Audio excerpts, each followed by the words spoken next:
It's almost all over but the counting. Welcome to Election Day in the USA. This is Now You Know. I'm Rob Snow. All the news you need to know. This is Now You Know with Rob Snow on News Radio. The pitches have been made, the rallies have been held. Newspapers and celebrities have made their endorsements.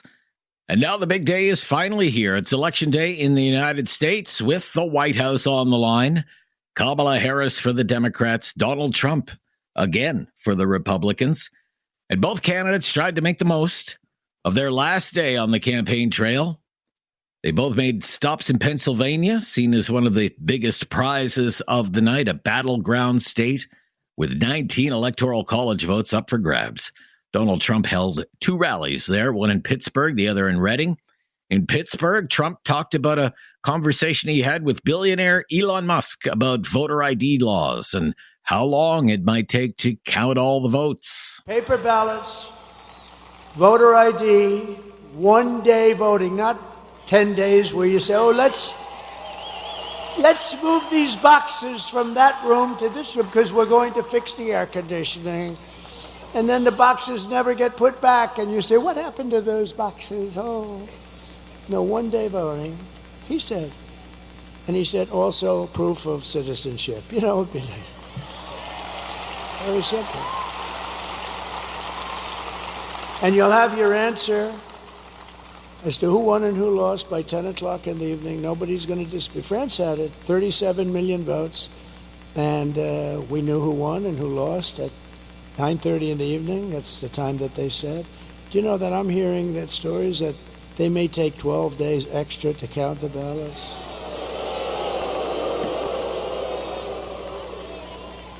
And bad things happen when you do that. Earlier during his campaign stop in Reading, Pennsylvania, Trump praised Elon Musk, the founder of Tesla, SpaceX, the man who bought Twitter and changed it to X. And by the way, Elon Musk is incredible, what he's done. Do you know where he is right now? He's in Pennsylvania fighting for the election. He's campaigning, Elon.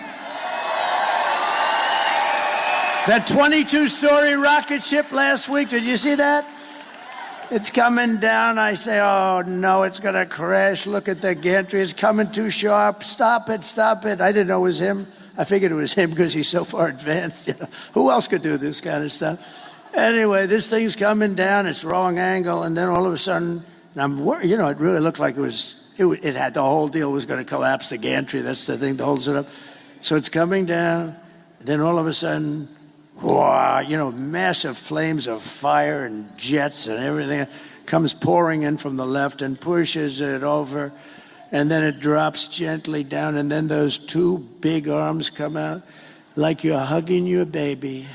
Elon Musk made an appearance on the Joe Rogan Experience, the world's most listened to podcast. Musk said this is the first time he's been politically active and claimed if the Democrats win, it would be the end of democracy. Yeah, I view this election as a turning point, like a fork in the road of destiny that is incredibly important. I've not been politically active until this election, and the reason I've been politically active this election is because I think if we don't elect Trump, I think we will lose we will lose democracy in this country. After the podcast was posted to the X platform, Joe Rogan then said he was endorsing Donald Trump. The Joe Rogan Experience has more than 14 million listeners on Spotify. Over on the blue side, Kamala Harris spent the entire day in Pennsylvania, making several stops in the state, then ending with a big rally in Philadelphia that once again brought out the stars. Stars like Oprah Winfrey. You know, on January 20th, 1961, President John F. Kennedy issued a challenge. He said, ask not what your country can do for you, ask what you can do for your country. Well, I'm here to tell you that what you can do for your country, what you can do for democracy here, and what you can do for the spirit of John Lewis and all the others who dared to walk across that bridge in Selma and fight for justice for us all. what you can do for every pregnant young woman who has died because she was not eligible to receive the emergency medical care she desperately needed because of an abortion ban. What you can do for yourself and what you can do for everyone and everything you cherish is vote. And if you are watching or hearing me right now and you haven't already, you have got to vote. Also at the Harris rally in Philadelphia, Lady Gaga. I cast my vote for someone who will be a president for all Americans. And now, Pennsylvania, it's your turn. The country is depending on you. So tomorrow, let's make sure all your voices are heard. Come on, let's go! As for the Democratic nominee, Kamala Harris made her last pitch to voters, a message that emphasized unity and the importance of getting out the vote. I know that together we are also intentional about, in this process, building community and building coalitions. And because of you, each of you, and collectively, our people-powered movement reflects a simple and undeniable truth that we are all in this together. We are all in this together. So we have one day to get this done, which means now we need to get to work and get out the vote. So let's reach out once again to our family members, friends, classmates, neighbors, co-workers, knowing and reminding them that we all have so much more in common than what separates us. And let us please remind everyone that your vote is your voice, and your voice is your power. As for election night plans, Donald Trump will spend the day at Mar-a-Lago and then attend a party at a nearby convention center. Kamala Harris is having a watch party tonight at her alma mater, Howard University in Washington, D.C. I'm Rob Snow. This is Now You Know on News Radio. There is no question Rob won't get answered. Now You Know with Rob Snow continues On News Radio. Well, he's back with his take on the big issues of the day, and let's face it, the U.S. election is the biggest story in the world, and that's where we're going to start today with Professor Ian Lee from the Sprott School of Business at Carleton University. Welcome back. My pleasure, Rob. So a big day. We want your prediction. Who's going to win and why? You know, of course, I'm going to give you my prediction. We discussed this 8 years ago in 2016 for the benefit of your listeners, and I said, well, I said it very strongly and dogmatically that it was very clear that Hillary Clinton was going to win. I was wrong. Many people were wrong, starting with most of the pundits and most of the people in the Democratic Party, and in fact, many in the Republican Party. This time, Rob, I'm going to give you an answer, but I am not, shall we say, dogmatically certain. I've been following the polls, and the reliable, the Wall Street Journal polls, the New York Times. These are prestigious national polling companies. Yeah. It's a dead heat. Yeah. Right now, I looked up Real Clear Politics, and Kamala Harris is ahead by 0.2 or 0.4 in 3 of the swing states, and Trump is up by 0.2 or 3 or 4 in 4 of the swing states. I think Kamala Harris is going to win. I'll explain why. Even though she's only winning in 3 of the swing states, and Trump's ahead by 4. And I want to give you my logic and my analysis. I've been following this, as you can imagine, very, very closely, and I think the wild card in this election, it's going to be the tipping point. If there is a tipping point, it's going to be women. And not because they want a, quote, woman president. The issue of abortion has bubbled up in many states, especially the swing states, over and over. And it's not, the polls can't measure intensity of your vote. polls say, who are you voting for? Are you voting for the Liberals or the Conservatives, the Republicans or the Democrats? It doesn't measure the intensity such as I'm going to walk to the end of the earth and jump through a bed of hot coals to vote no matter what, as opposed to the other person who says, well, if I feel like it that day and, I got nothing else to do, I think I'll maybe go and vote. Those are two very different statements, but the pollsters don't measure that. Yeah. Everything I'm reading, and I'm reading first off, I don't read only conservative media. In fact, I read a lot of liberal media, Washington Post every day, New York Times, and it's fascinating reading the op-eds by women, listening to, we're not just talking politicians, people that are opinion leaders, local mayors, local, NGOs, and the anger and the fear by many, many women across the United States, including my own sister, by the way, full disclosure, is palpable. It's real. It's very intense. And I think that's the key word here, intense. So there's an intensity of female voters. And just one more quick point, Rob, for everybody, because I really think this is important. Okay. The race is so close in those 7 swing states. And who cares? When I say who cares, the other 43 states, they're a done deal. We already know how they're going to turn out. So it's 7 swing states. It is so close that literally, if another 10,000 or 15,000 people show up in the entire state because they're really, really intensely motivated, really they'll mad. tip the state. They'll tip the state. Right. Yeah. So I think it's going to be Harris because if it was a 2, 3, 4, 5 point advantage to Trump, I don't think it would carry the day. But when you've got it almost a dead heat, all you need is 5 or 10 or 15,000 people in a dead heat state for an entire state of Pennsylvania, which is a large state of people. And it can tip it if you can get 5 or 10 or 15,000 extraordinarily motivated people. And I do believe in these swing states there are multiple thousands of extremely intensely motivated women. And I think that that's going to carry the day for Kamala Harris. Okay.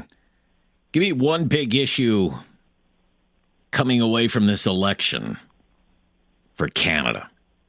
One big issue. It's got to be but both parties are protectionist. Yeah. Both parties are going to whack us, to use slang English. And then the question is, which party or leader is going to hurt us or hit us harder or more? Right. And I do think it's very clear. I don't want to sound like I'm a liberal Democrat because I think I'm philosophically not. But I'm also empirical and analytical, and I think that Trump is going to cause more damage to Canada, and he's on the record of saying repeatedly about the 10% tariff, and then sometimes he's mused about a 20% tariff. I don't think it'll ever go to that because it would cause great blowback to the states. But I think that the number one issue for Canada, and number 2, number 3, 4, and 5, is the tariffs because we export 1/3 of our GDP, the world, and 70% of that 1/3 is going to one place called the United States of America.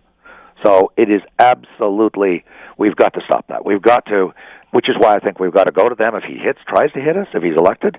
We've got to say, look, we'll open up NAFTA now, CUSMA now. And yes, we'll negotiate on supply management and telecom, allowing American cell phone companies into Canada, and we'll negotiate airlines, banking, all of it. Yeah, right. Because okay. the reason why, it's not because we're quote caving in to Donald Trump. It's it's so big, it's so important that these things that we're giving up are trivial compared to the cost if we lose access to the American market. to the broader economy. The broader economy, exactly. The greater good. Okay.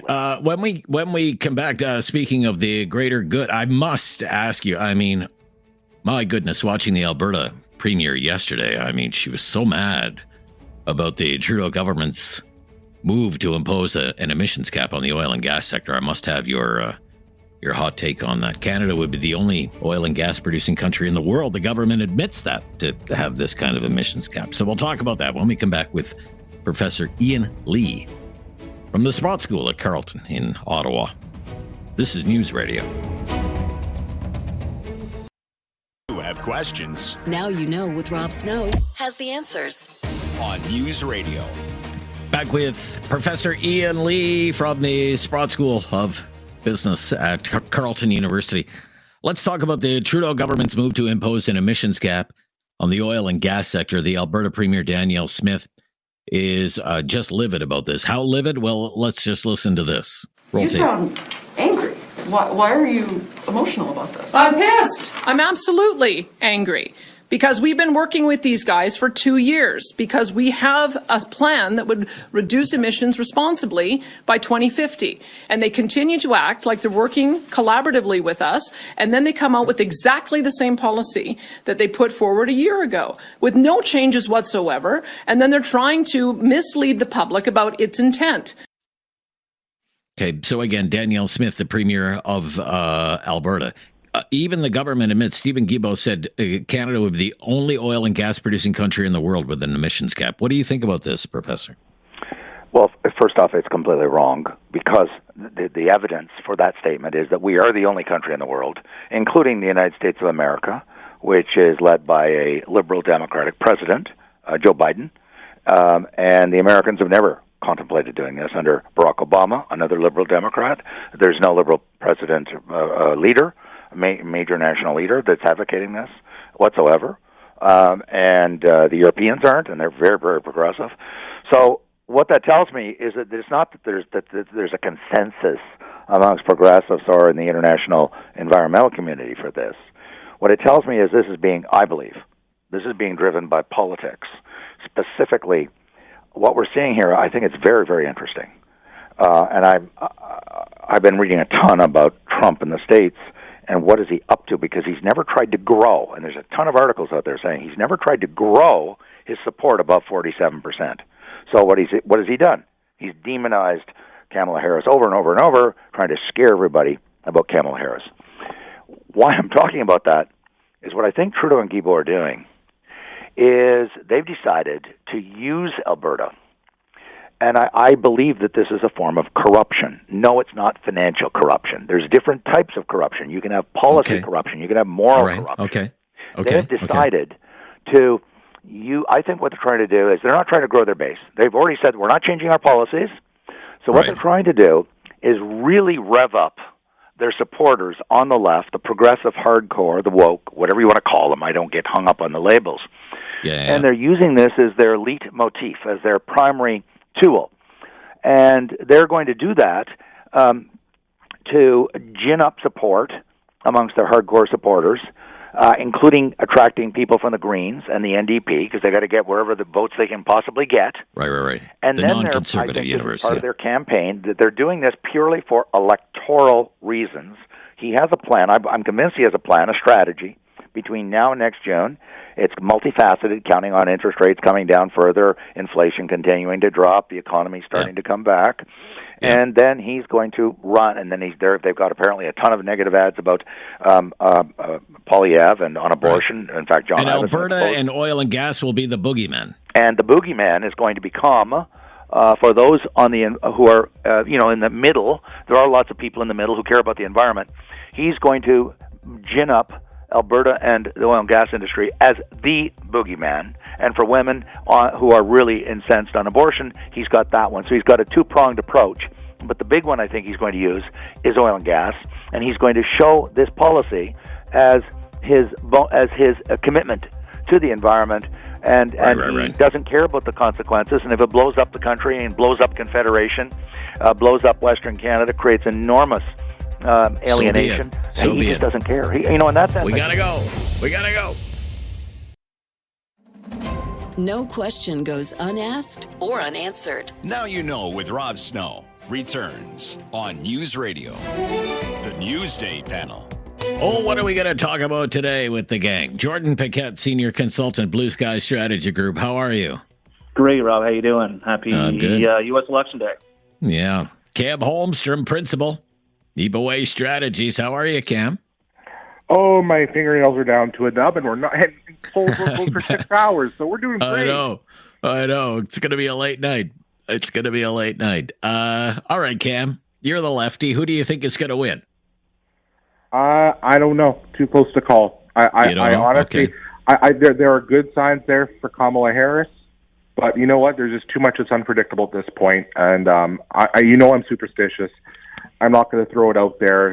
If at the very least I end up jinxing it. So No, I think it's too close to call, and it's really going to come down to turnout today. Okay, let me ask you this then, Cam. How do you think Kamala Harris has performed as a liberal Democratic candidate? I think she's done all right, to be very honest. I think here's the thing, right? I always say this to people, is that we talk about picking leadership candidates, or in this case, a presidential candidate. You don't know what they're going to look like until they're in the role. And so you put them through that lens, right? Some people you think would make great leaders turn out to be pretty crummy, and there are others that you think would never do well. You put them in there, and they look better than you ever thought they would. And I would put Kamala in that category. I think she's really done a good job of keeping the messaging disciplined, about running this campaign solidly. And really, at the end of the day, I think she's done a job where she's been able to connect with people and, in a way, not punch down at people. I think that's been helpful for her. There's been a lot of other headwinds around it. Obviously, the comparison to the other guy helps, but I think she's made a really good foil, a really good counter comparison to Trump. And I think not only is it throwing him off, I think it's really helped drive home the argument that needed to be made. Okay. Jordan, you care to make a prediction?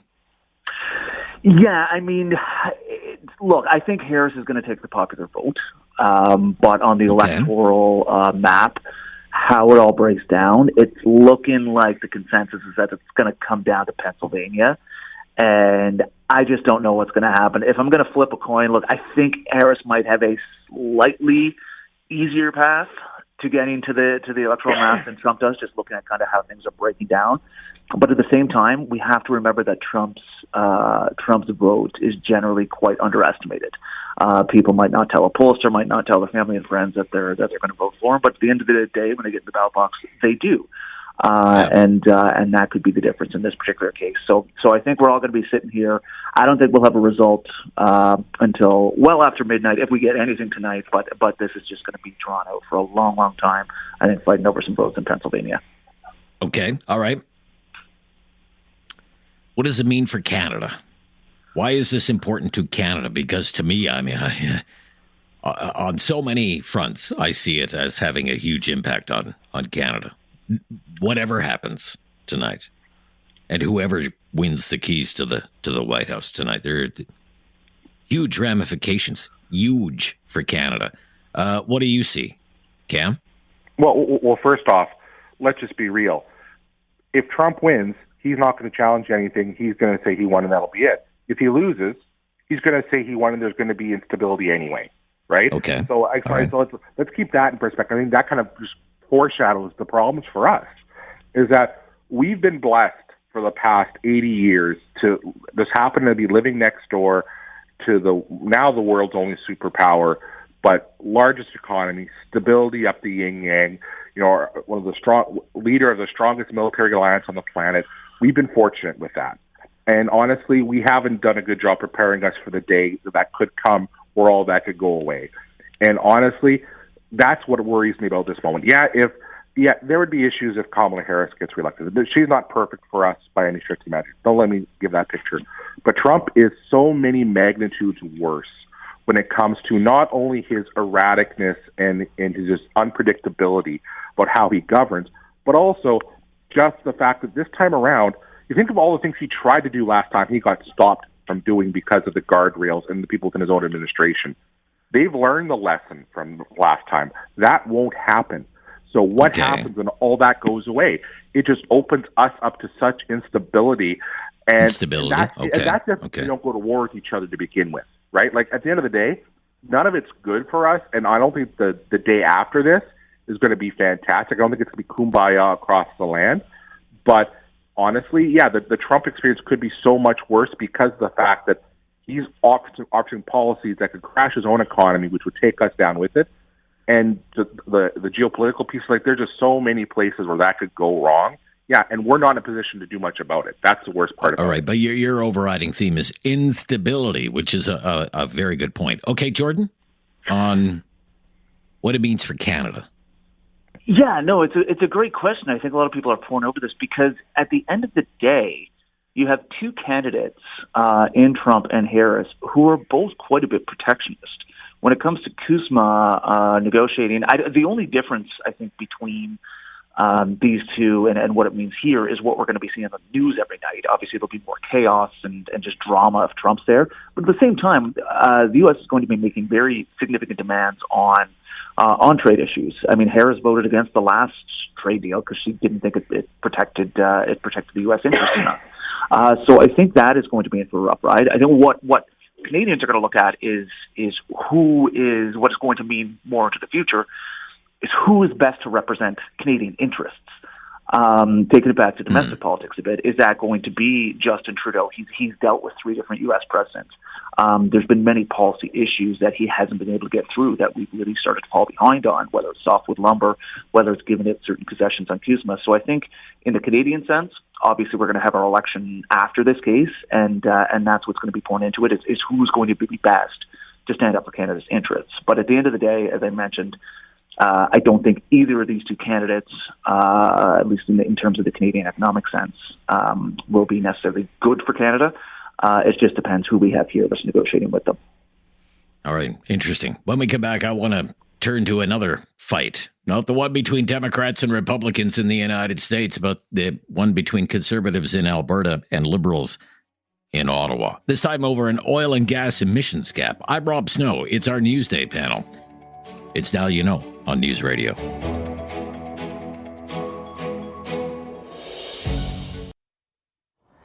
Critical thinking is not dead. Now You Know with Rob Snow. Returns on News Radio. Again, it's our Newsday panel. Jordan Pickett, Senior Consultant, Blue Sky Strategy Group. Cam Holmstrom, Principal at Nipaway Strategies, our panelists today. We're talking about Republicans versus Democrats in the United States today. We also have conservatives in Alberta and liberals in Ottawa sparring over an oil and gas emissions cap. More details released yesterday by the Minister of the Environment, Steve Guilbeault, along with the Natural Resources Minister, Jonathan Wilkinson. Let's listen to what Mr. Guilbeault said yesterday during his news event in Ottawa. I'm not sure if you've seen the big light-up truck going around Ottawa recently, but I was wondering... If only it was electric. I did wonder what you make of Alberta's Scrap the Cap campaign that they've launched in response to this proposed policy. I think Randy said it more eloquently than I could ever. It's more hot air and disinformation on the part of the conservative movement in Canada, whether it's Pierre Poilievre, whether it's Danielle Smith, whether it's Scott Moe, pretending that climate change isn't happening in the face of mounting climate impacts and dramatic impacts on the lives of Canadians, but also costs to the Canadian economy. They will continue doing stupid things, and we will continue focusing on helping Canadians to create a robust economy. Okay, that's good. Good jobs. Hot air, stupid, disinformation. That's what he thinks about what he hears from Danielle Smith, Pierre Poilievre, Scott Moe. That's the Minister of the Environment in Ottawa, Stephen Guilbeault. What are your thoughts on this latest battle between Alberta and Ottawa? Jordan? Well, Alberta has every right to be furious here, as they've been over the years of the Trudeau government. I mean, the Trudeau government has been using this as a distraction oftentimes because they fail to meet their own climate targets in many other areas. They're not greenlighting other green projects that could be done in other parts of the country. I mean, there's a tidal project out east that the government just, there was no regulatory certainty for. Investment are just fleeing the oil and gas sector in Alberta because there's no regulatory certainty. And this government just is completely just trying to continue to sow that uncertainty so that it will leave. I don't know why we have a government in Ottawa. I mean, there's a major threat to national unity that we have a government here that just wants to target one of our most important industries. I think you'll see the government singing a bit of a different tune if they start to lose some of that $45 billion in revenue that governments collect from Alberta on the backs of this sector. It's just clearly one of the last-ditch efforts that this government has to try and shore up their environmental base and their votes here. But it's going to be at the expense of some really important national unity issues. Okay, just before Cam, just before you weigh in there, let's listen to the Premier of Alberta, Danielle Smith. Speaking about your government, they will continue doing stupid things and we will continue doing things to help Canadians. What is your response? Absolutely not. he is not helping Canadians. He is harming Canadians. 150,000 job losses, the loss of production, which means the loss of revenue, not only for us, but for the rest of the country. An increase in cost on every family's budget to the tune of $419 per month, each and every month. This is not responsible policy. This is a vendetta. Like, he has a deranged vendetta against Alberta. It's very obvious. We've been watching it for some time. He's trying to find a way to get around what the Constitution says. He even acknowledged that they are not permitted to do a production cap because it is natural resources fall under provincial jurisdiction. Somehow he thinks he's going to sneak one in and we won't notice and the rest of the country won't notice. Well, we've noticed, and we think the courts will notice. He cannot do this. Okay, Guilbeault is a deranged vendetta against Alberta. I mean, this is the kind of language that's going back and forth. Cam. Danielle Smith, stupid.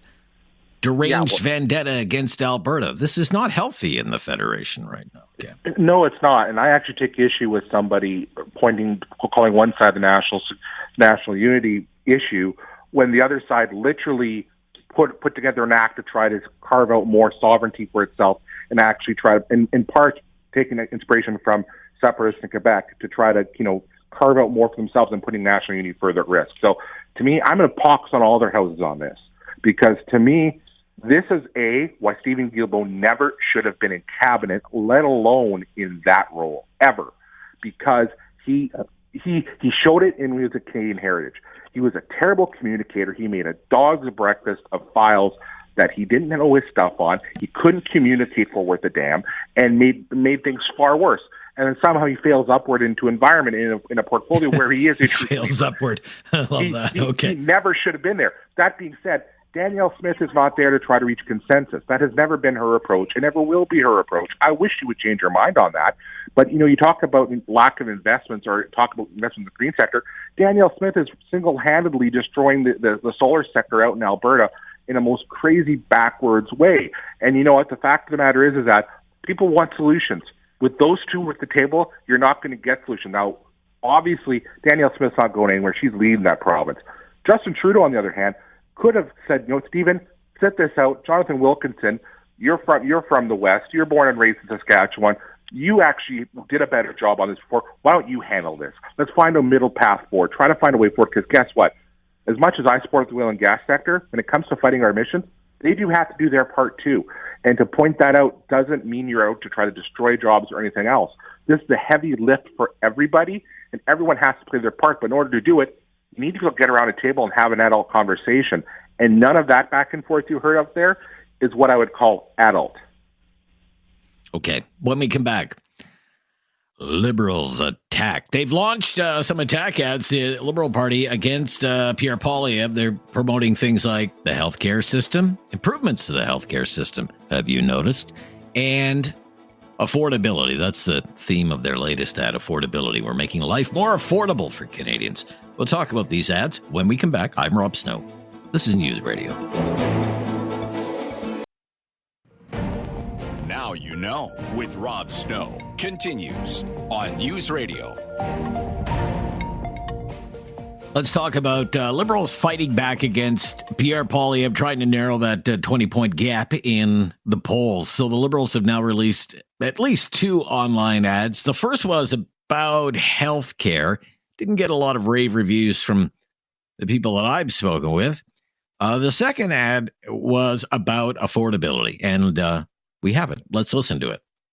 The Liberal team is fighting for you to build more homes and protect renters, to deliver dental care and free contraceptives and diabetes medications, to keep guns out of our communities, to make life more affordable with $10 a day childcare and the Canada Child Benefit, and to create new, well-paying jobs and build a thriving economy that works for everyone. That's real progress. Okay, that's real progress. What do you think of the ad, Cam? I'm just chuckling because more than half the things on that list are things the NDP forced them to do. So you're welcome, okay. I guess. Okay. What I just find funny about it is that message may have worked 2 years ago, maybe. It's too late. Okay. It's just too late. I think, honestly, people's views of the Prime Minister are baked. The only way that message works is if there's a different leader at the helm of that party. And even then, I think it's too late to work. but it's surely not going to work with the current face they got on it now. Right. And in the visuals, it is kind of heavy on Trudeau, right? Of course. Yeah. You can't ignore the Dauphin. He won't allow for that. Oh, okay. All right. Jordan, what do you think of those ads? Specifically the one we just heard. Yeah, I mean, they had to do something, but I do think it's a day late and a dollar short. They're not putting big money behind these ads. I mean, maybe they're just testing them, but these are smaller digital buys, and they're far behind the Conservatives. I mean, Conservatives are just absolutely crushing them in fundraising, in ad spending. So I don't think these will have much difference. It's also interesting, I mean, on some of the healthcare ones that they're choosing to highlight how great things are, when I think if you talk to most Canadians who can't find a family doctor, and there's millions of them, that they'll probably tell you, especially with wait times, that they're going to say that everything is well and great in healthcare. So it's kind of interesting, some of the messages that they're trying to put out there. To Cam's point as well, some of them were NDP initiatives. So yeah, I don't exactly get the strategy. I guess they're just trying to test something out. Okay. Are they not hard-hitting enough? You know what? I would argue there's a... Do you not want kind of dark music and dark pictures and a dark message that, if you elect a Poilievre government, it's going to be hellfire and brimstone? That's what I'd be going with. I mean, these are desperate times for the Liberals. Oh, it'll come. For desperate It'll measures. come. Yeah. It'll come. Okay. But at the same time, I think there's actually a better market right now for that more optimistic tone because things are so dark. The problem is it's the messenger. The messenger is extremely flawed at this point, and they've tuned him out.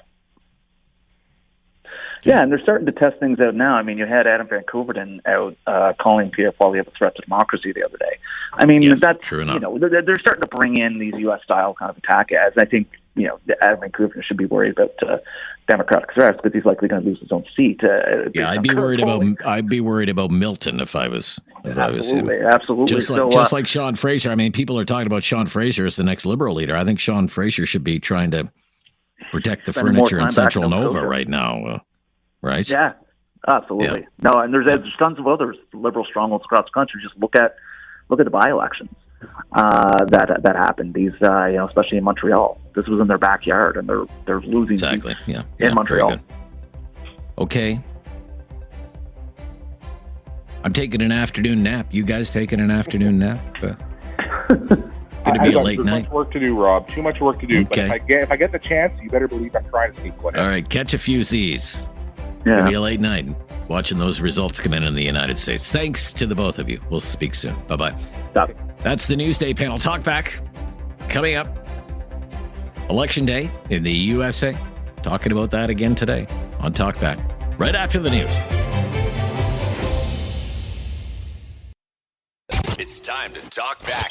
On Now You Know with Rob Snow. Call now And have your say. 1-833-668-2577. Welcome to Talk Back. 2 hours of debate and discussion on the big issues of the day and what's bigger than the U.S. election.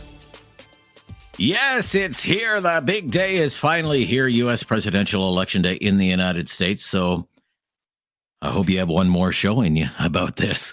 I can't think of anything that's more important than this. It's like the whole world is kind of in this bizarre holding pattern right now, watching, waiting, wondering how it's all going to turn out. So look, we're not reinventing the wheel around here today. And it's a big day. Right? It only comes around once every 4 years. So here's what we're going to do. We're going to keep track of your answers and see if any trends emerge as we make our way through the next couple of hours. Give us your prediction. 1-833-668-2577. Give us your prediction. Who do you think is going to win this thing? Is it going to be Kamala Harris or is it going to be Donald Trump? It's pretty straightforward. And then tell us, what do you think is going to be the big difference maker in this election for either of these candidates? If you think it's going to be Trump or if you think it's going to be Harris, what do you think is going to be the key factor that is going to put that candidate over the top and give them victory over their opponent? For example, do you think it's going to be, say, a particular issue like the economy, like immigration, like abortion? If you think one candidate has the edge over the other, What is it that gives them that edge, in your opinion? Again, our call-in line, 1-833-668-2577, 1-833-668-2577. I just want to be the moderator today. I want to take as many calls as we can fit in our short time together. Do you think it's going to be close? Or do you think it's going to be a landslide? I'm taking calls from people. I think it's going to be a landslide. I mean, a lot of the pollsters are saying it's going to be a very, very close election. But there are so many polls and there are so many pollsters, hard to know what to believe sometimes. If you think Donald Trump is going to win, do you think he's going to win by a little, or is he going to win by a lot? Same question for Kamala Harris. If you think she's going to win, do you think it's going to be a narrow victory, or does she take this thing in a landslide? Please share your thoughts. It is such an important story. It's a moment in history. I mean, you just listen to the way both sides talk about one another down there. The future of America itself is on the line if you listen to them when they talk about the importance of this election. And because we're here in Canada, and the vast majority of us do not have a say in the outcome of this election. We don't get to cast votes in the election. I did want to ask you about an important Canadian issue that is directly tied to this election and what's happening today in the United States, and that is spending on national defense for Canada. This is going to be our Canadian angle on the U.S. election today. Both the National Post and the Globe and Mail have major pieces about Canada's spending on national defense today. And despite whatever claims the Trudeau government's making about spending on national defense, our government is not even close. Its projections are way off when it comes to meeting that NATO target of spending 2% of the country's GDP on defense spending. I'm not going to get into the specific economic data points in those pieces. Go read them yourself. But it's clear. The Department of National Defense in Ottawa, known as DNDs, playing fast and loose with the numbers that the Trudeau governments can come up with in order to get to 2%, which is the NATO spending target, 2% of GDP. It's not going to happen the way things stand right now. And in order to hit that 2% target on defense spending, the government would have to double the budget for national defense. That means tens of billions of dollars. Canada spends $41 billion a year right now in national defense to meet the NATO target. It would have to be $82 billion a year. And no matter who wins this election tonight, that does not go unnoticed in Washington, D.C., because both Democrats and Republicans say Canada's not spending nearly enough on national defense. So another question for you today is, would you support or oppose the government of Canada doubling the defense budget to make the Americans happy and to make our NATO allies happy? Love your opinion on that as well. 1-833-668-2577, 1-833-668-2577. If you're a first-time caller, just mention that the call screener will make your call a priority. Good to have Andrea back today. Just out of Florida just in time, I guess. Rick in Dartmouth, thanks for calling, Rick. Hi there. Hey, how you doing? I'm good. The defense of the United States, how much do they spend defending the northern border? I don't know. Their northern border. I don't Nothing. We are the greatest buffer that the United States could have. Okay. Any country that's going to be attacked, okay, so NATO is a defensive organization, so they say. If a country is going to be attacked, there has to be a there has to be an occupation by soldiers. And, I mean, if Russia or China wanted to nuke us, they get nuked back. That's off the table. So I think it's a lot of malarkey having to pay the 2%. The Americans want to be the biggest military in the world. Let them go for it. So you wouldn't support doubling the defense budget then? No. No. Okay, got you down on that. Who's going to win this thing tonight? Give me your prediction. Give me your prediction. Prediction for the election? Well, I don't know. What I do hope is that it's a landslide. I hope it's a landslide for one or the other, so that we could just continue on. I was an American history major in university, and our profs told us, don't believe the newspapers. Go Don't believe the headlines. Go to page 5. So as far as, Kamala Harris or Donald Trump destroying democracy or the United States, I think there are enough checks and balances to prevent them from doing that. All right, let's hope so. Thank you. Off to a good start here, Rick. Thank you very much. 1-833-668-2577. 1-833-668-2577. Talk back on News Radio.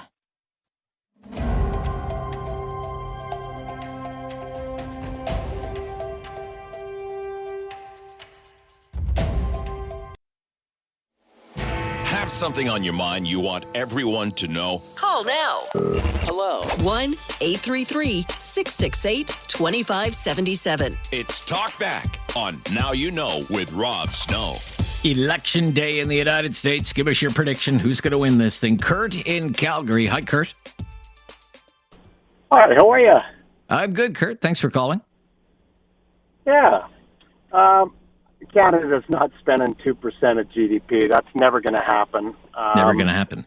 Trudeau being a yes man, I'm sure he'll try his best. But in terms of Trump and Kamala, these are two default worst of the worst leaders.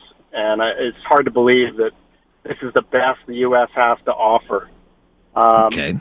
He's a psychotic narcissist, and she's basically Trudeau. So I don't know.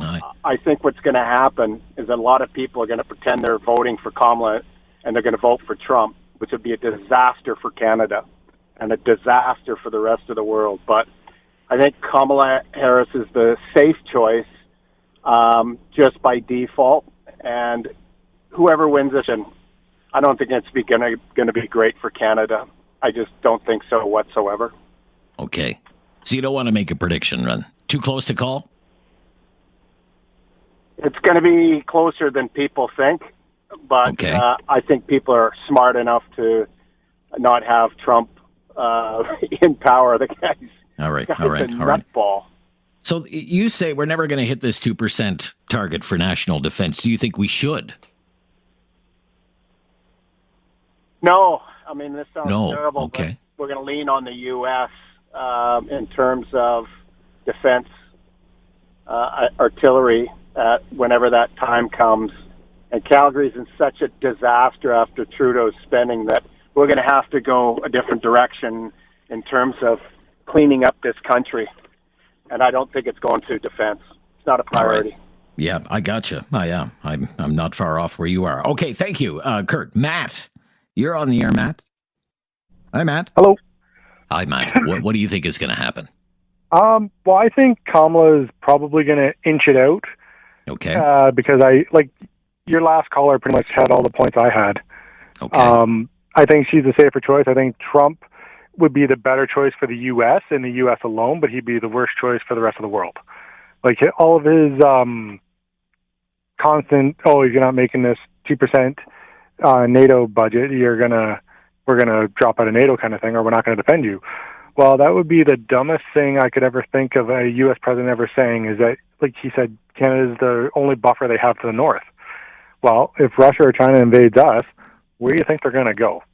Why? That's why the U.S. has never been successfully invaded except from Canada, because you've got the oceans on either side and you've got large land masses on your north to buffer you, and you've got a choke point in the south.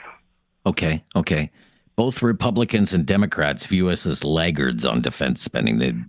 Both parties don't think we're spending enough. Do you think we should double our budget? That's what it would take to meet 2%. We'd have to double the defense budget. I don't know if we should double our defense budget, because it comes down to where's it going to come from. Like, Canadians are already suffering and struggling. Yeah. Where do you come up with $40 billion, right? Where do you come up with $40 billion? Well, to be honest, I think the way Trudeau's doing, he's going to meet the 2% GDP by driving our GDP into the ground. Okay. That's kind of what I think, but all right, Matt. Hopefully we don't have any more Trudeau.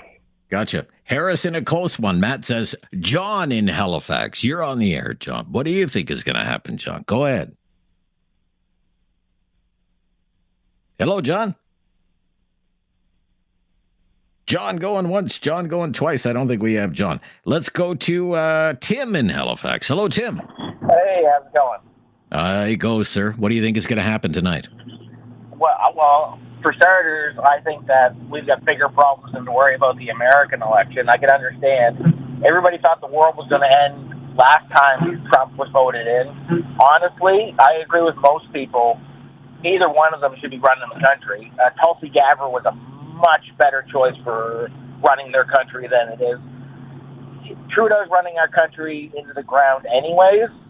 So tariffs or whatever happens, and I honestly can't blame them for wanting to deport illegal immigrants. They're in the country illegally to begin with. I understand everybody's got a bad situation, but if we take everybody, like our country particularly, if we take everybody in the world that is in a bad situation into our country, we're not going to have a country. We don't have the resources to do that. We can't help everybody. Okay. Kind of off the topic there.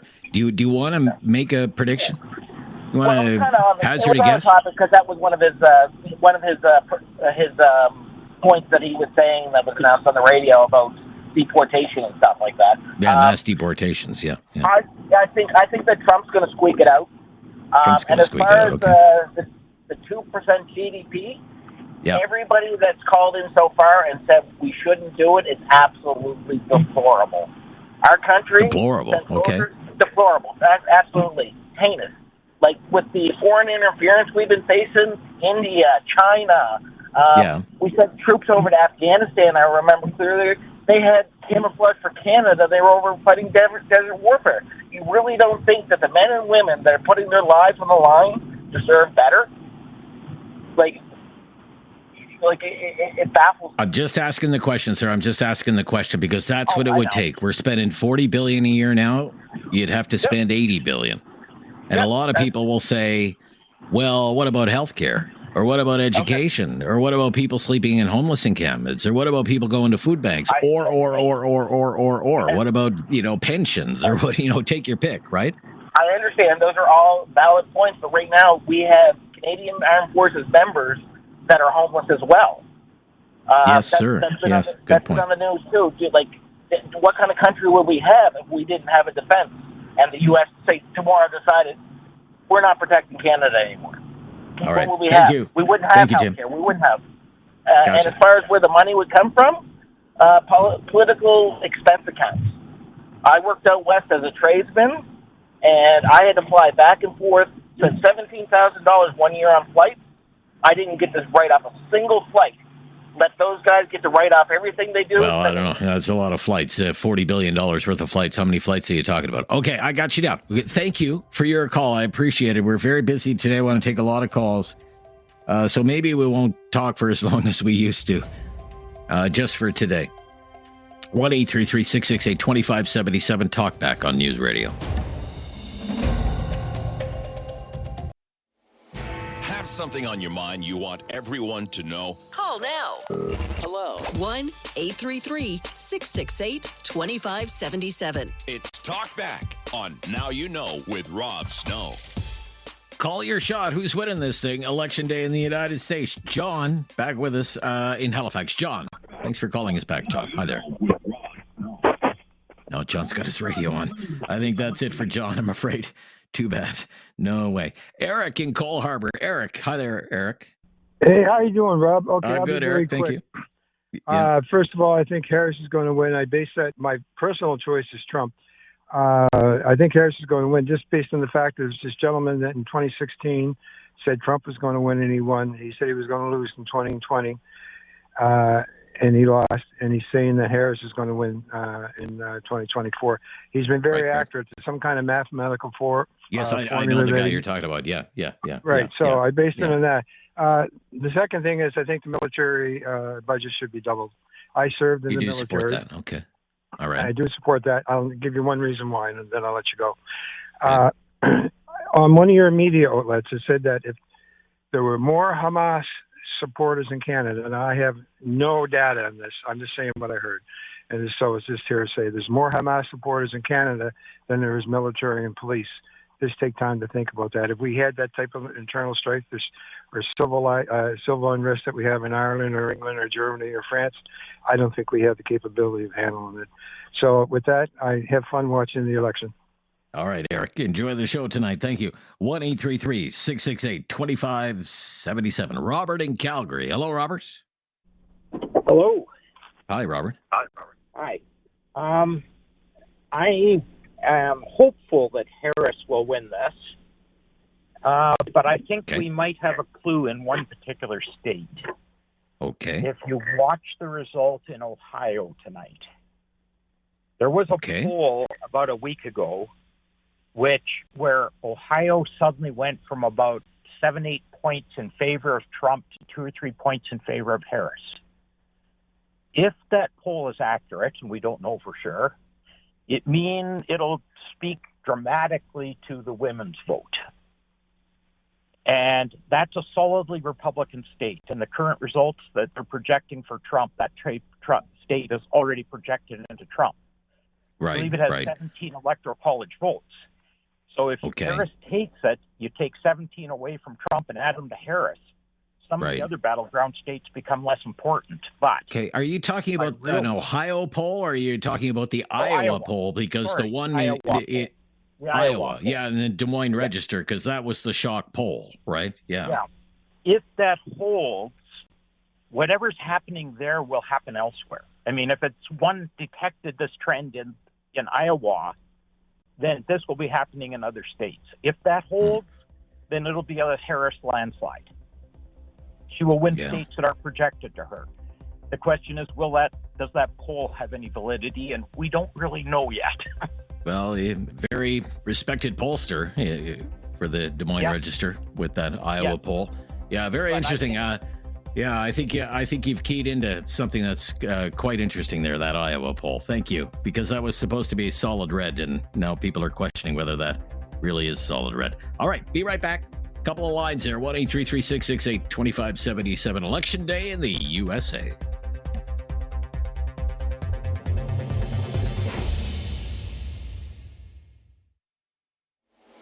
Have something on your mind you want everyone to know? Call now. Hello. 1-833-668-2577. It's Talk Back on Now You Know with Rob Snow. And of course, we're talking about the election in the United States. Give us your prediction. Who's going to win? Will it be close or a landslide? Key issues, the economy, immigration, abortion.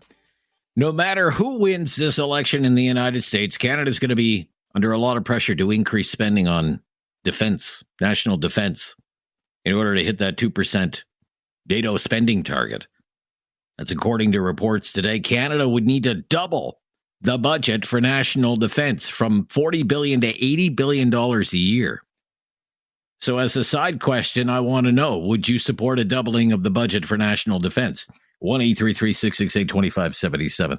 Have your say on Talkback. Adam in Halifax. Hi, Adam. Hey, how's it going? I'm fine, Adam. What do you think is going to happen here? Well, I think that Kamala's going to win. Your guy previous to this, pretty much thinking what I was thinking about some of the polls and the key swing states there. So I think she's going to win. I don't want her to. I would prefer Trump to win. I'm not a big Trump fan. I think he's kind of a buffoon, but I kind of like the 4 years where there was no wars and immigration was down and the inflation was under control. And I actually think he'll be a little bit more friendly to Canada because he's a little bit more open to pipelines, and he's the type of guy that likes to keep things local as far as import and export. So I think having Trump would be probably better, but you don't think he's going to win, right? You don't think he's going to win? I don't, unfortunately. Okay. No, I all right. don't. Fair enough. He just says some stupid stuff, and it turns people off. And I feel kind of the same with Polyev. I mean, if they didn't say some of the dumb stuff that they said, then I think they'd have a lot more people behind them. But I find they just say a lot of silly things, and I think it turns people off. So I think that's going to cost Trump big time. And I also don't think that we should be spending another $40 billion. We just don't have the money, and I think that's crazy. I think it's crazy. Okay, all right. I do, it's a common sentiment today, and you think of the priorities out there. You also think of the fiscal position of the government right now, running big deficits already. I think we need hospitals and roads and better education for our kids. And I think, I don't know, maybe I'm not a military guy, but. Okay. Thank you, Adam, for having your say today. Appreciate it. Yep. JR in Alberta. Thank you for calling, JR. You're on the air. Go ahead. Hi there. Hi. Yes. I had a few ideas on regarding I think mainly with Trump. I think he's going to win today.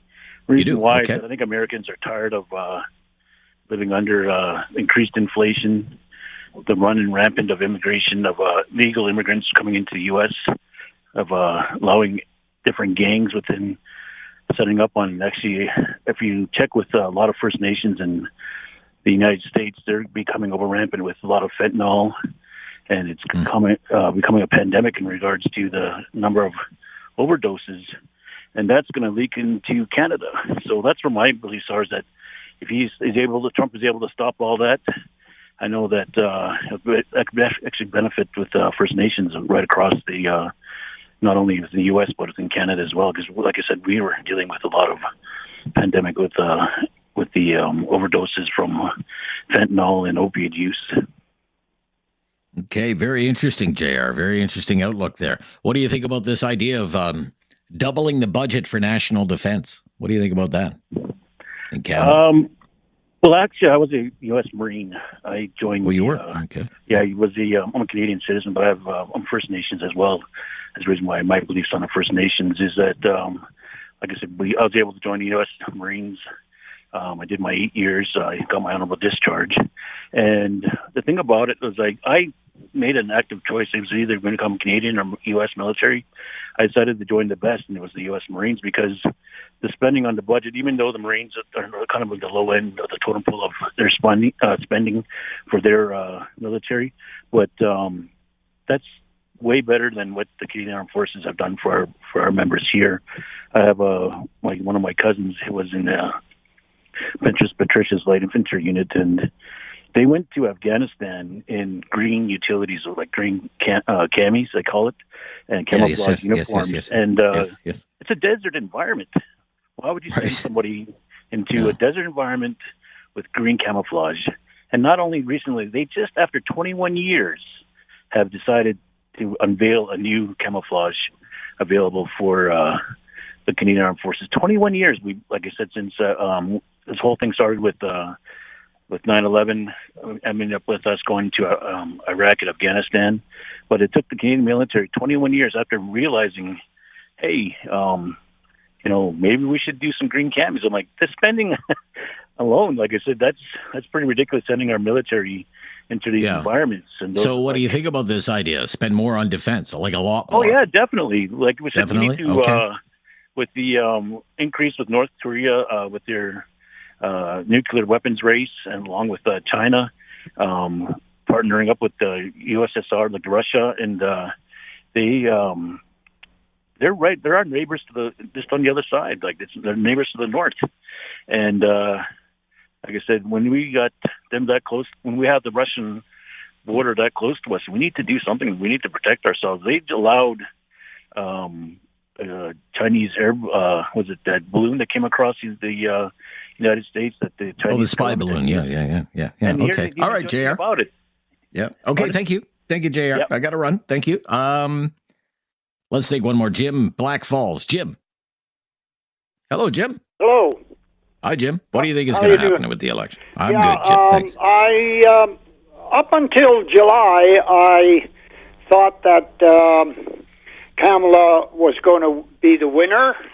But after the assassinations on Trump, I noticed that every place he goes after that, the crowds were much larger, and I think that it's going to be close, but I think that he's going to be the next one.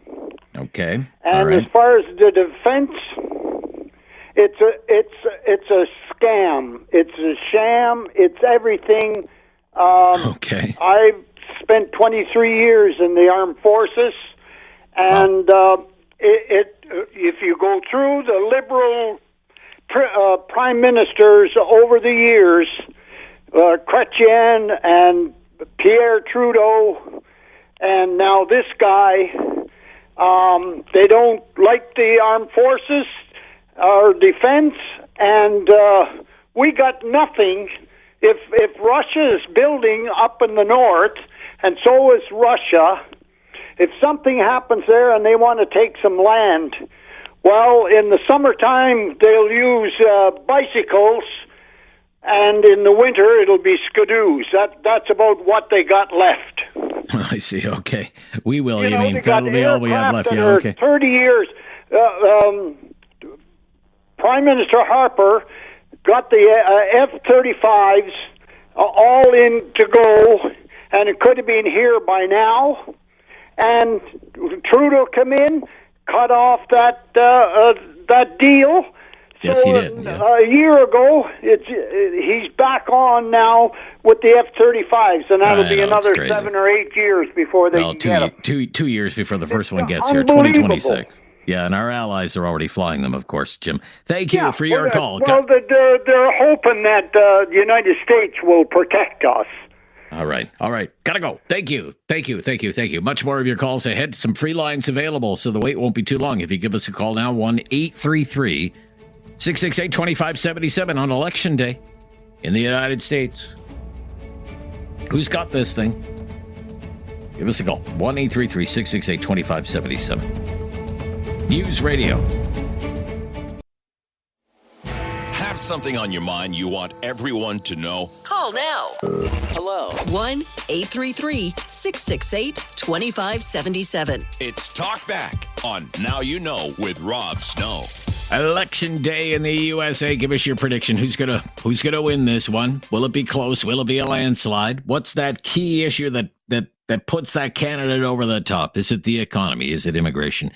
Is it abortion? Big issue in the United States since the U.S. Supreme Court decision overturning Roe v. Wade.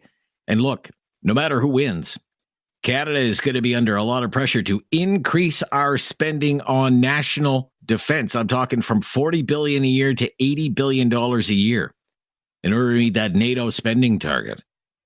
So our side question is, what do you think of that? Would you support a doubling of the budget for national defense? 1-833-668-2577. Colin calling from Ottawa. Hello. Well, it was 8 years ago today when a much younger, far less cynical Rob Snow predicted the landslide for Hillary Clinton. Oh, thanks for reminding me. About well, that. Yes. we got to correct the records here, make sure people know. Look, I've admitted this on the radio. I said, as a lot of other people did, that Trump was not going to win in 2016. Now I went a little further and I said everybody can go to bed early. It's going to be a landslide for Hillary Clinton. I actually said, and you, I know Colin. Colin is a good friend. Colin was the best man at my wedding. Okay. So, and you did actually correctly predict 8 years ago, no, Donald Trump is going to win. You were that minority voice of reason, I guess, back then. I don't know. You got it right. I got it wrong. So it's 8 years later. What's your prediction this time? Well, I think for some of the similar reasons, I think that Trump will actually end up on top by the end of the night tonight. But we might not know tonight, but I think he's going to win.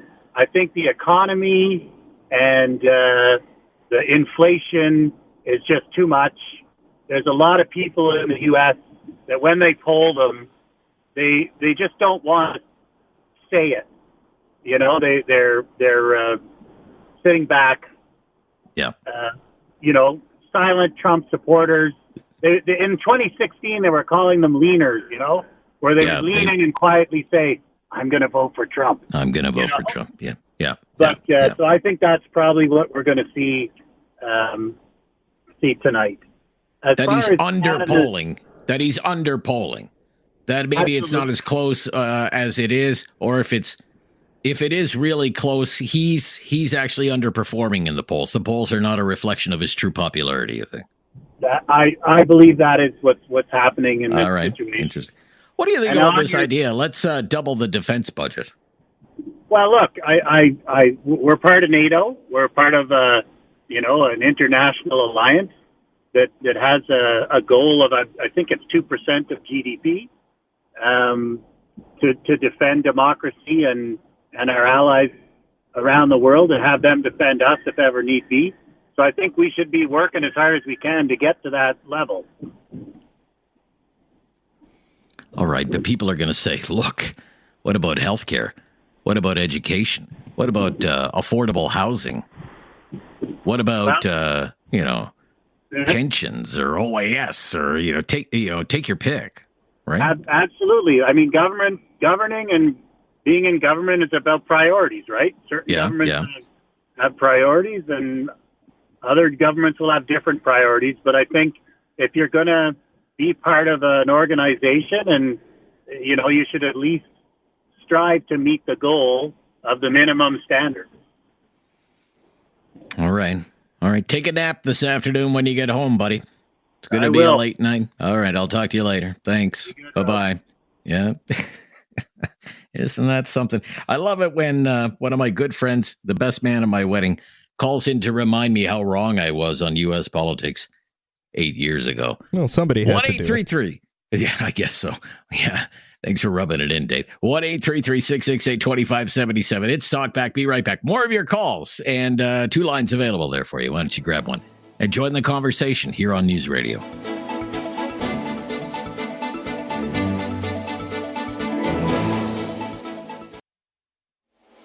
Have something on your mind you want everyone to know? Call now. Hello. 1-833-668-2577. It's Talk Back on Now You Know with Rob Snow. Talking about the U.S. election, give us your prediction. And what do you think about this idea that we double the budget for national defense in Canada? What do you think about that? 1-833-668-2577. Let's go to Sam in Calgary. Hi, Sam. Hey, how you doing, Rob? I'm good, Sam. Thanks for calling. What do you think is going to happen here? I'm going to keep it short and sweet, as I know there's a lot of other callers and you don't have a lot of time. I honestly think both presidents are a terrible choice. I think both of them are going to affect Canada negatively, but I do think Trump's going to take it. I feel like he connects with the crowds more and the people more. And honestly, I not to be sexist or anything, but I think in the history, there's never been a female president. Not saying it's going to be too late now, but I just don't think we're there just yet, right? Okay, you don't think it's going to be her? If there is going to be a woman president for the first time in the United States, you don't think it's going to be Kamala Harris? Definitely not going to be her. No, it's just like having another Justin Trudeau, just in a female version, Okay. Yeah. Well, okay. All right. Fair enough, Sam. Fair enough. What do you think about this idea? We're going to be under a lot of pressure to spend a lot more money on the military, like double the budget for the military. If you look at the past, half the wars that are being started and fought are mainly the U.S.'s fault, right? Or they're sticking their nose where it doesn't belong, or you know what I mean? I feel like we shouldn't just.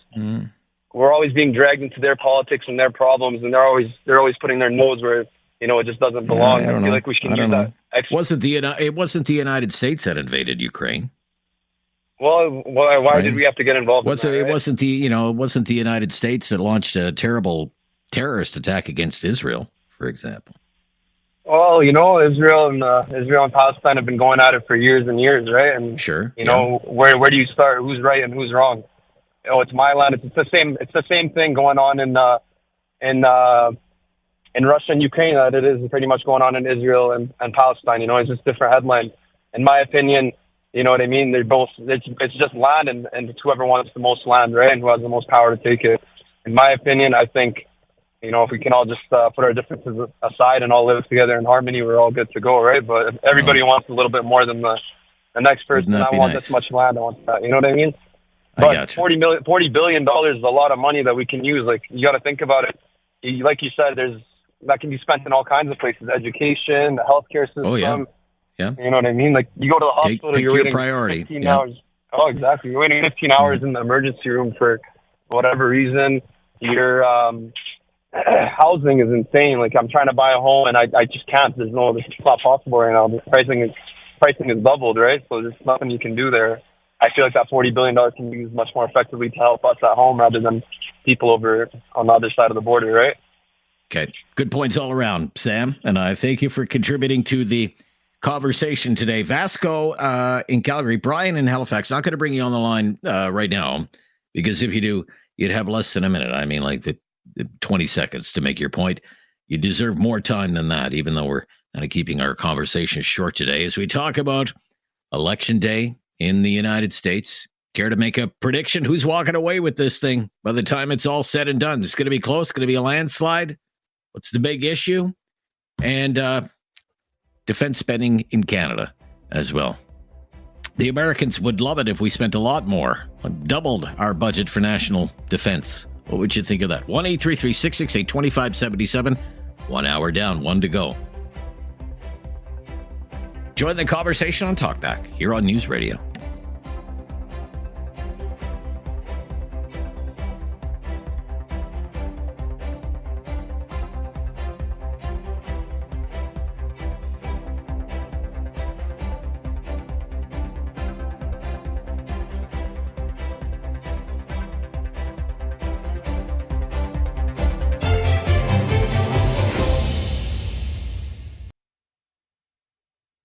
It's time to talk back. On Now You Know with Rob Snow. Call now.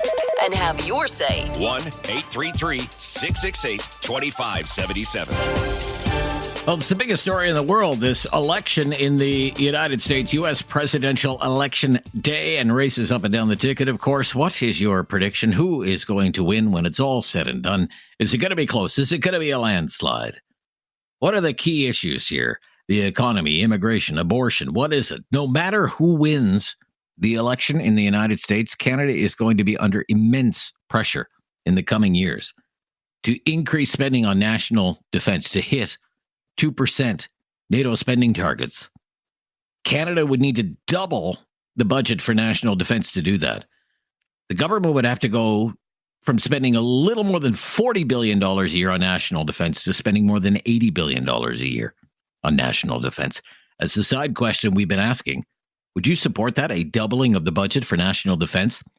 Join the conversation, 1-833-668-2577. Brian in Halifax, thanks for waiting. Brian, go ahead. Hi. So as far as the election goes, I was listening, and you're, I think, with the guy who was your best man at your wedding or something, yes, what he was saying. And I think he was right. I, like you, thought Hillary was going to win in 2016. And, still, I was like, how is anybody going to vote for Trump over? But she kind of fumbled that election in a lot of ways. But I think the difference this time is that back then, Trump was an unknown. He was the rogue candidate for people that were dissatisfied with government. And I think at the time, there were people who were very much on the fence. I don't see how anybody can be on the fence about Donald Trump at this point. Like, we know who he is, whether you love him or you hate him. I don't see how people can be on the fence. So I think kind of what his supporters are, I think that's what his support is. And I think when you're talking about, right, and the other thing is like at this point, like, you said something about, like, we're talking about the polls and, people are too afraid to say about Trump, but polls are anonymous usually, aren't they? Like, nobody would be. Yeah, but I think within MAGA, it goes beyond that. I think it's, it pairs with this mistrust of institutions, suspicion, the unwillingness to disclose any kind of personal information to anyone. I think that plays a role in it. Yeah, possibly. But on the other hand, I think since then, more of my experience with the people who are supporting MAGA are more than happy to tell you in detail about why they support Donald Trump. Like, it's almost like a badge of honor.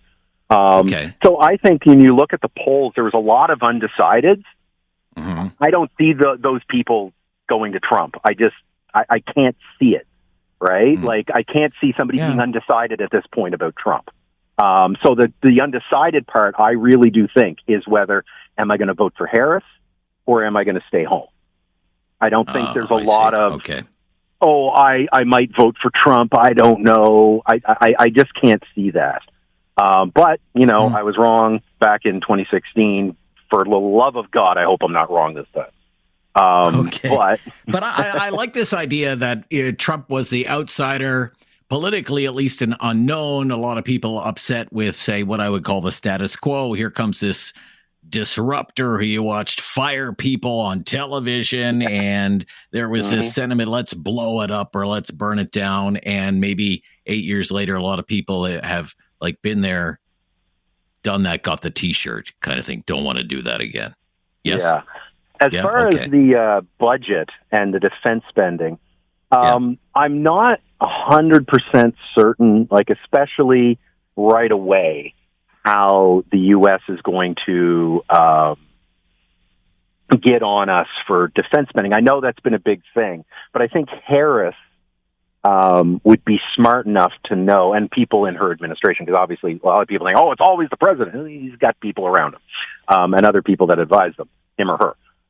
And I think they'd be wise to do some sort of negotiations around that, because I think that's a potential wedge they could use around, like you were talking about, I think yesterday, NAFTA is coming up for debate. So maybe that's in 2026, it will be renegotiated in 2026. Yeah. Yeah. So maybe that would be a bigger thing for the Americans than us spending on defense. Now, that being said, it's one of those, it's difficult to really figure that out, because on one hand, yes, if we're part of an organization and this is what the rules are, then we should be spending to those rules. But like one of your other callers said, man, $40 billion, there's a lot that we could be doing with that to really help. But now on the other flip side is, are they going to use it to help the average person, or is it just going to go whatever? And as far as increasing the defense spending, if we have to, right, because it's either that or, NATO is really upset with us, then I really strongly think that we need to make sure that our spending in defense is focused. All you have to do is look down at the states and look at the ridiculously huge defense budgets that they have, and then look at every war they've fought. Well, yeah, I don't even think you have to look down on the United States. I think you would look at it, okay, if we're going to give the Department of National Defense an extra $40 billion a year, how about we actually get some ships, for example, or some fighter jets, or some helicopters, or whatever, whatever. They spent $35 million on new sleeping bags for the Army, cold weather sleeping bags. They test them out in Red Deer, Alberta, and the members of the Army said they were freezing at night. $35 million for sleeping bags. That's the easy stuff. That's the easy stuff, buying sleeping bags. What happens when you go shopping for ships and fighter jets? Look, I thank you for your call. Kevin, thank you. Or Brian, sorry, Brian. We'll be right back. I have to stop here. It's hour number 2 of the Talkback. We're talking U.S. politics. We're talking about defense spending today, and we'll be right back and talk a lot more about it here on News Radio.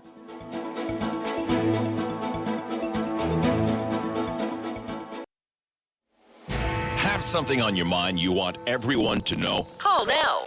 Hello. 1-833-668-2577. It's Talkback on Now You Know with Rob Snow. U.S. Election Day, defense spending in Canada, both topics for discussion today. Austin in Kitchener. Thanks for waiting, Austin. Hi. You're on the air. Go ahead. Hi. As for the defense budget there, we've given $20 billion to Ukraine already. So I know that's a lot of money too, but we don't even know where any of that money is gone. Really, it kind of just left the country, and it seems to be floating around over there, supposedly helping the cause. So I don't $40 billion additional is a lot of money. It could do a lot of good things, but we seem to have a government that has no problem just generating money for whatever they seem fit. And as for the election, I really do think that Trump should win. I hope he wins. I really see the Harris administration, I really see that as basically just a continuation of Biden's presidency, and it was built off the whole Build Back Better plan, which I think a lot of people have probably had enough of that. Trudeau has towed the line alongside him when he got elected and did that national address right after, Biden did his address. I just kind of think a lot of people are kind of fed up with that stuff. It really hasn't transpired into anything good. All right. So you think it's Trump's night again? Say that again, sir? You think it's Trump's night tonight, then? I hope so. You hope so. Okay. I think it'll be the better outcome. It'd be the better outcome. Fair enough. Okay. Thank you, Austin and Kitchener. Kevin in Calgary. Hi, Kevin. Good afternoon. Thank you for taking Kevin. my call. You're welcome. I think that we've got to reevaluate how we distribute money coming from Canada. I know we need to be good global citizens to the rest of the world, but like the previous gentleman said, we've spent billions to Ukraine, which is not a NATO country, and I understand that they have a dire need to fight off the Russians, but we've got a commitment to the NATO community as well, and we've got to include the country. Canada has a lot of issues that we need to fund. So I think we've got to reevaluate where we send all these billions and billions of dollars to certain countries and specialty interest groups. Someone needs to say, okay, hang on. We need to meet our 2% GDP, and we've got to help the people of Canada. So we've really got to get back to protecting ourselves, building our military. And you said earlier, like our military, whether it be Navy, Air Force, right across the country, they need help. And we're not helping them. And we got to look at the veterans. And there's so many other issues. We got to start keeping Canada's money in Canada. I know to be global citizens, it's our responsibility. We're known for that. But we really got to reevaluate where we're sending all our billions of dollars. All right. Reevaluate our priorities. Thank you, Kevin. Fair points, sir, all around. Doug in Halifax. Thanks for calling, Doug. Hi there, Doug. On the Trump and Kamala thing, I'm going to say Trump not by a lot. It's going to be close, really close. It's too hard to tell with these polls. Mm-hmm. So, but I'm leaning towards him a bit. But as far as our military goes, yes, 100%. We gotta really beef that up, and I think we should do it nuclear. So I think we should build a couple of nuclear aircraft carriers and have one on each coast. I think we should have enough ships to cover what we have to do, and build two more to serve NATO in exercise. Just two. But I mean, when I say they should be loaded to the nines, whatever they needed to be out there, then they should be loaded up, and they should build a base up in the north, put a base up there. And I think that's where it should go, but who knows? But we got to pay our way down there for sure. Right. Well, I mean, it would be if we wanted to meet the 2% target of NATO, you would go from spending $40 billion a year to $80 billion. It's an extra $40 billion a year. Whatever it takes, really? Wow. Well, I mean, we're giving it's a lot of money, sir. What's our choice? No, your choice might be more money for healthcare. Your choice might be more money for education. Your choice might be more money for old age security or whatever. Opt out of NATO? So you're saying? You're suggesting that? No, I'm not suggesting that. Anybody, well, I mean, okay, what does I say? Well, we don't have a choice but to... No, I'm just outlining the kind of... Sir, I don't want you to misinterpret me, okay? I'm outlining the kind of resistance that you would meet if you said, Yeah, no. We got to look after our country first. We got to protect our country. You got to protect your citizens, man. As simple as that. Okay. Anyway. Thank you. Thanks, Bob. Thank you for sharing your opinion. I really appreciate it today. I really do. On a very busy day like this, and we'll take more of your calls coming up as we talk about the U.S. election. I'll be on the radio tonight, 8 o'clock Eastern time with our team all across the country on our news radio stations all across the country, providing whatever commentary I can provide on U.S. election night. That starts, again, 8 Eastern, 9 o'clock in Halifax. And 6 o'clock out in Calgary. I'm Rob Snow. This is Now You Know on News Radio.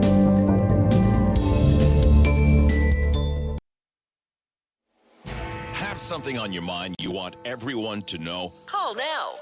Hello. 1-833-668-2577. It's Talk Back on Now You Know with Rob Snow. U.S. Election Day. We want predictions. We also want to ask about increased spending on national defense because we're going to be under a lot of pressure from NATO allies and the next administration in the United States to spend a lot more on national defense, like doubling the budget for national defense, measuring your support for that today as well. Eric in Halifax. Thanks for calling, Eric. Hi there. How you doing today, Rob? I'm good, Eric. Thank you. As far as the election goes, I'm really fascinated with Harris.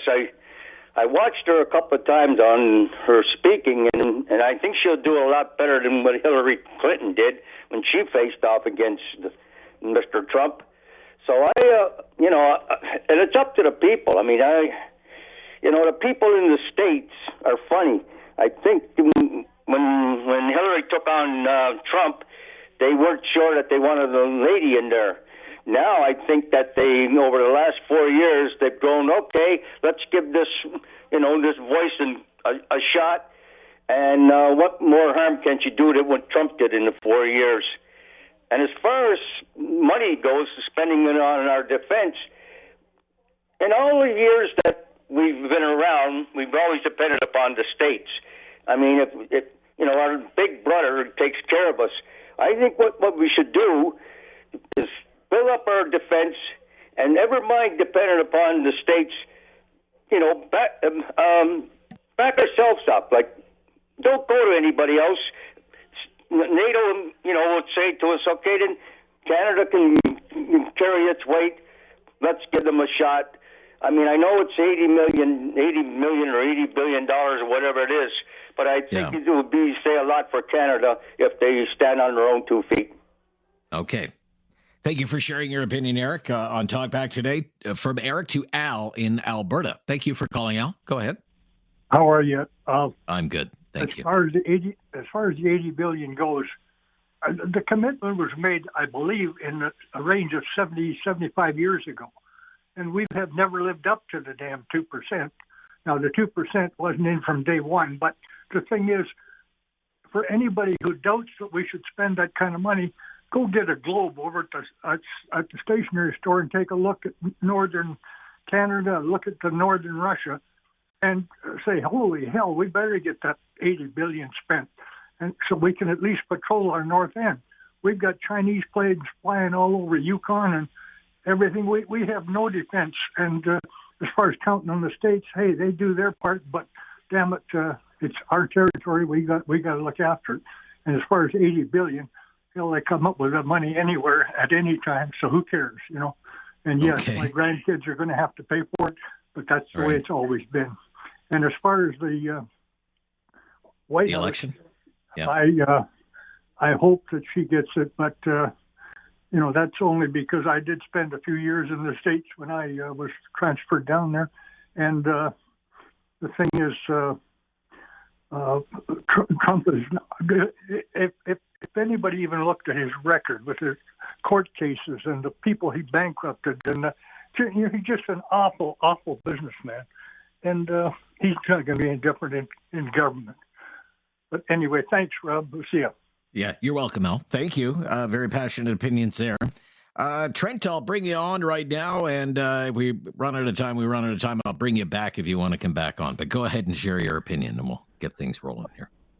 Well, I think that we're going to see a Trump presidency again on that front. But on the defense spending side, we spend so much money being the social person for helping people out, Haiti, the Chinese investment bank, all that money.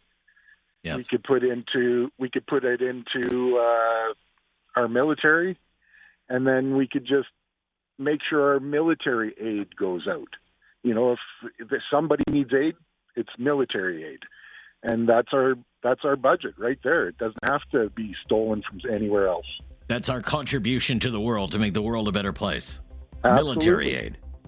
Okay. Absolutely. Well, not military necessarily. It's engineers. It's all that stuff, right? Right. Okay. Rebuilding. It's the DART team and stuff like that, right? Yeah. Exactly. Yeah. Okay. Interesting. Thank you, Trent. Perfect. Thank you. Thanks. Okay. Every phone line is available for the home stretch of today's Talkback. If you want to join the conversation, please do so right after the news on News Radio.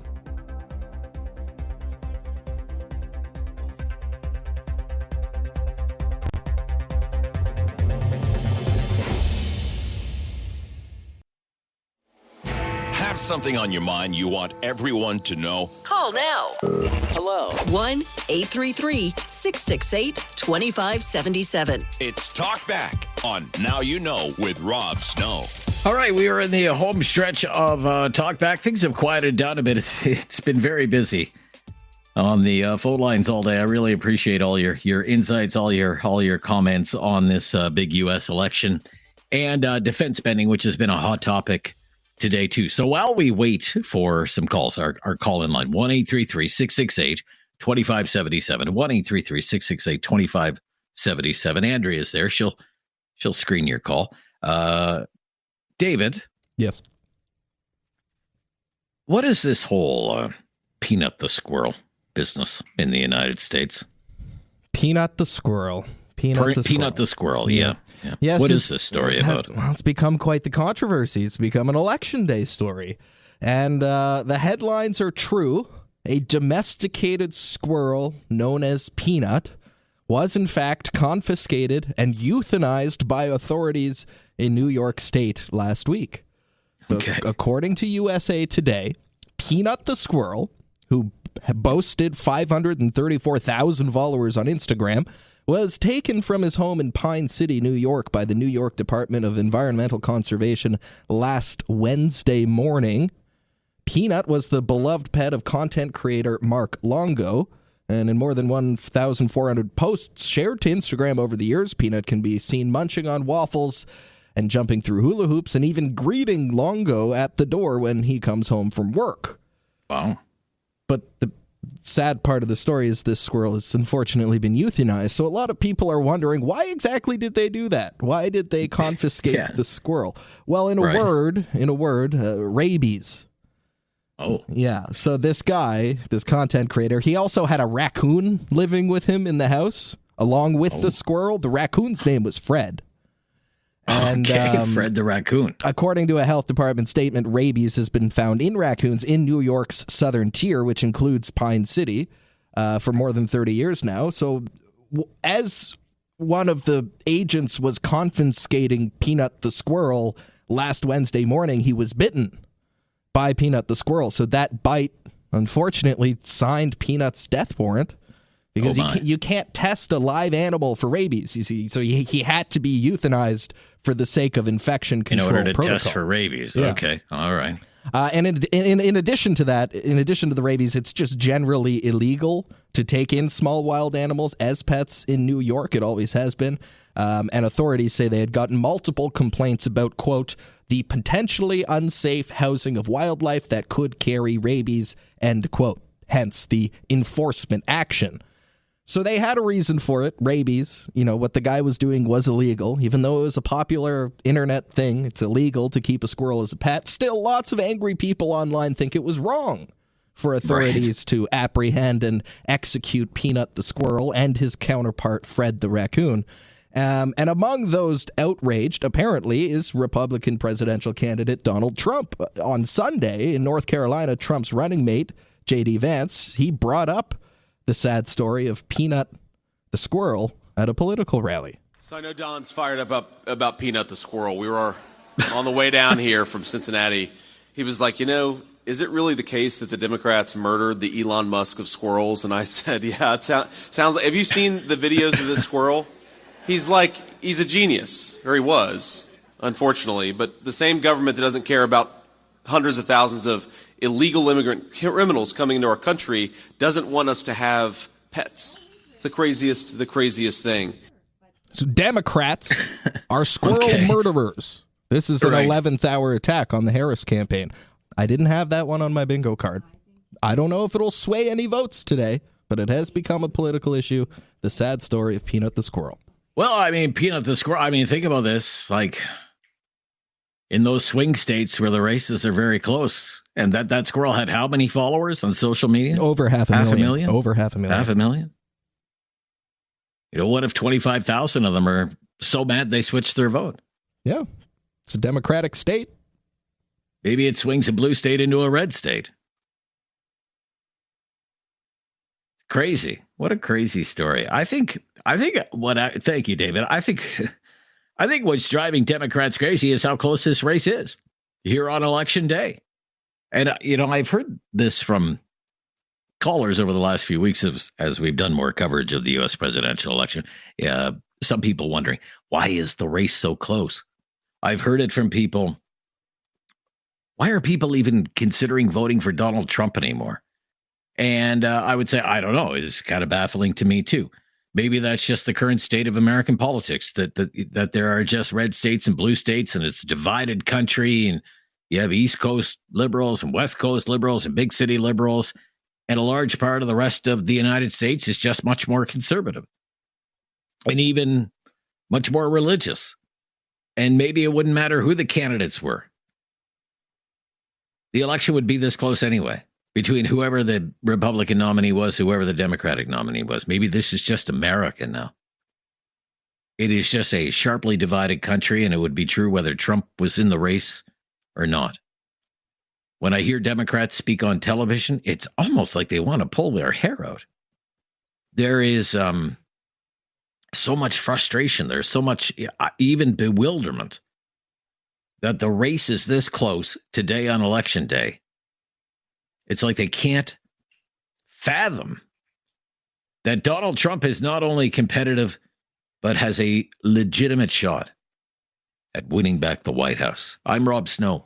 This is Now You Know. It's Talkback. More of your calls just ahead, I hope. 1-833-668-2577 here on News Radio.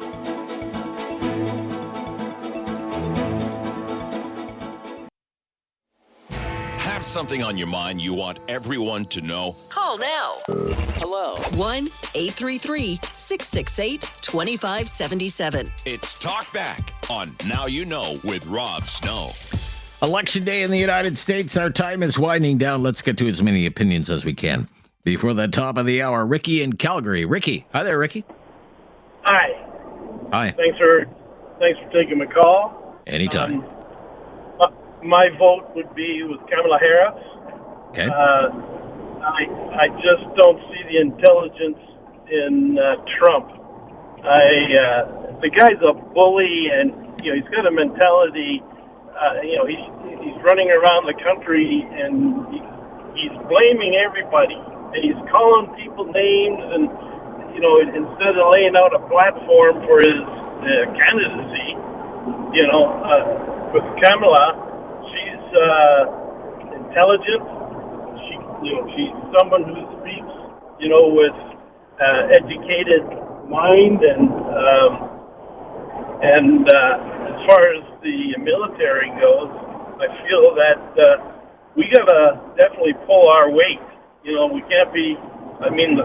Thank God the U.S. is right next door to us, but there's a point where they're saying, you guys got to start pulling up your bootstraps and join the army here. And, that's the point I wanted to make. I feel very strongly that Kamala would be definitely the best candidate representing the United States. I don't think Trump represents the United States. I think he's off in a different world, and it's all about him, not about the United States. Okay. All right, Ricky. Thank you for your call, sharing your opinion. I appreciate it. Daniel, up next. Daniel, you're on the air. Hi there. Hello, Rob. How's it going today? Oh, it goes, sir. With or without me, it goes. What do you think is going to Thanks for what do you think is going to happen here? Call. Yeah, my opinion is I think Trump, I hope he wins. I think he's the best candidate. And my opinion about the the NATO. I'm sorry to say this. I am proud of our Canadian military, but NATO, we should have pulled out years ago. Like when the Soviet Union collapsed, they had the Warsaw Pact, and they dismantled it. And I think even the U.S. agreed. I don't mean to laugh. They said, yeah, we will not move 1 inch east. And now we're right on the border of the Russian territory. I don't understand what the heck we're doing. Like Canadian, we're not warmongers. Why are we participating in this nonsense? All right, Daniel, thank you for your call. Let's take one more here. Time for one more. Mark in Kitchener. Mark. Hi there, Mark. Hey, how are you today, sir? I'm good, Mark. Thank you. My thoughts on this are that Trump will win the election tonight. I've been listening to your callers. I just can't believe, being a Canadian, how many of your callers are misinformed and don't understand how much of a socialist Kamala Harris is and where that country would go if she was reelected. I mean, you look at the challenges that they've had over the last three and a half years with the border, with inflation, with costs. I mean, she's responsible for all this. Her and Biden didn't do anything to correct the situation. They need Donald Trump in there, okay, to recorrect things and to bring the country back to where it was 4 years ago, when it was one of probably the greatest countries to live in at that point in time. I'm pretty passionate, Rob, because my daughter lives in the States, and I stay on top of the situation down there. As far as the military is concerned, we have to pull our weight. I'm surprised that Trudeau hasn't recognized that and is starting to put in the 2% that's required of us to stay in NATO. You had a previous caller who talked about the Arctic and the importance of that. He was absolutely right. The way Russians are using their submarines to spy on us under the ice, and what China's doing, we have to protect the North. There's no question about it. Thanks, Rob. Yep, you're welcome. You're welcome. I don't know. I think it would be a tough sell. And I thank you for your call. It would be an extra $40 billion a year. People would say, where's that money coming from?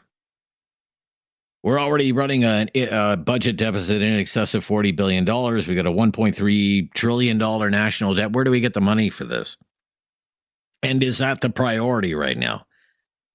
And I'm just saying that this is the resistance you would be up against. It's money that wouldn't be available for all kinds of other needs. Pick your need: healthcare, education, social housing, retirement benefits, social welfare payments, social assistance. Take your pick.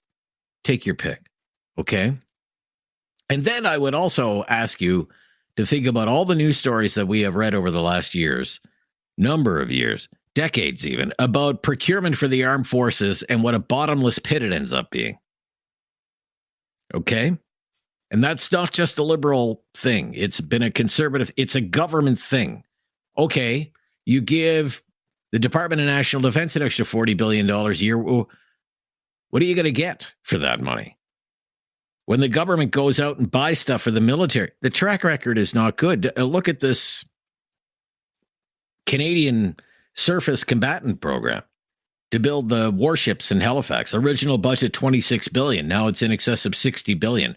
Or AOPS, the Arctic offshore patrol ships, hundreds of millions of dollars over budget, and ships that have had all kinds of problems from day one that we've covered here before. And another thing is, all of this can become political. Governments come, governments go. And what one government may want to buy, another government comes along and says, yeah, we're not going to buy that. Like Jean Chrétien and the helicopters, when the plan was in place to replace the Sea Kings with the Cormorants. And Chrétien came along and said, no, we're not going to buy that. And we had to pay billions of dollars Same with the F-35. Somebody mentioned that before. It becomes political. All our allies are buying the same plane. Justin Trudeau comes along and says, oh, no, we're not going to buy the plane. And now what are we doing all of these years later, 9 years later? What do we do? We're buying the plane, the F-35. Although we don't have any right now. We'll be right back. Take some more of your calls. Here on Talkback. Winding things down. On a Tuesday, Election Day in the United States, this is News Radio.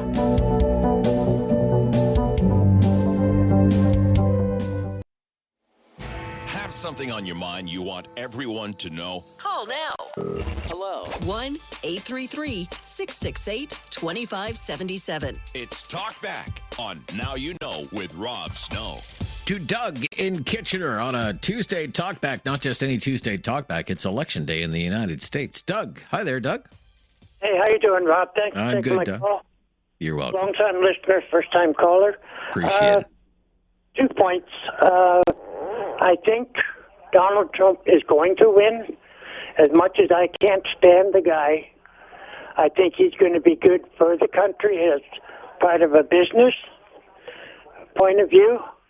I spent 40 years working in the automotive parts industry, and, you know, what he did with Mecca or whatever he called it didn't really hurt us too much.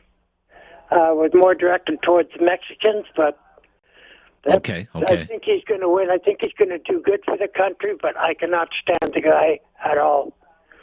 The second point I want to make is about our military, and we definitely need to do something about it.